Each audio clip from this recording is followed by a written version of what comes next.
আজকে স্টোরিটা লিখে পাঠিয়েছে একটা ভাইয়া। গল্পটা যখন আমি পড়ছিলাম আমি নিজেই কান্না করে দিছিলাম। আসলে ছেলেদের ভালোবাসা যে কতটা সুন্দর সেটা এই গল্পটা থেকে বোঝা যায়। তো কথা না বাড়াই শুরু করি আজকের গল্প। আমার নাম মুস্তাকিম, মেয়েটার নাম বলবেন না। তার সাথে আমার পরিচয় ফেসবুক থেকে। 2 দিন কথা বলার পর আমি তার ছবি দেখতে চাই, কিন্তু সে আমায় বলে সে বাটন ফোন ইউজ করে, ফেসবুক চালায়। তারপর আর তাকে দেখা হলো না।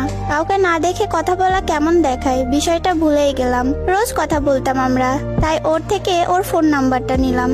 তারপর দিনে 2 থেকে 3 ঘন্টা কথা বলতাম। একটা সময় আমি তার মায়ায় পড়ে যাই।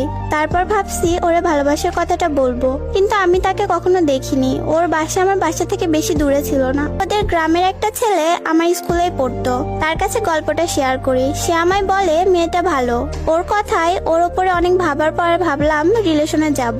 ওর সাথে একদিন কথা না বলে আমি থাকতে পারতাম না। ও আমার অনেক যত্ন নিত, গোপনে অনেক ভালোবাসতো, কিন্তু প্রকাশ করতো না। 28 দিনের মাথায় ওরে আমি বলি তুমি কি আমাকে ভালোবাসো? সে বলে হয়তো। তারপর বুঝলাম সে সত্যি অনেক ভালোবাসে। আমিও ওকে অনেক ভালোবাসতাম। তারপরে আমি ওরে আমার ভালোবাসার কথা বলি, কিন্তু ও আমার সাথে রিলেশন করতে চায় না। তারপর একটা সময় রিলেশনে গেলাম। ও আমাকে দেখেছে, কিন্তু আমি ওকে অনেক ভালোবাসি, কিন্তু কখনো দেখিনি। তারপরও ভাবলাম সে যেমনই হোক, চেহারা দিয়ে তার ভালোবাসা হয় না। এ কথা চিন্তা করে আমরা রিলেশনটা চালিয়ে গেলাম।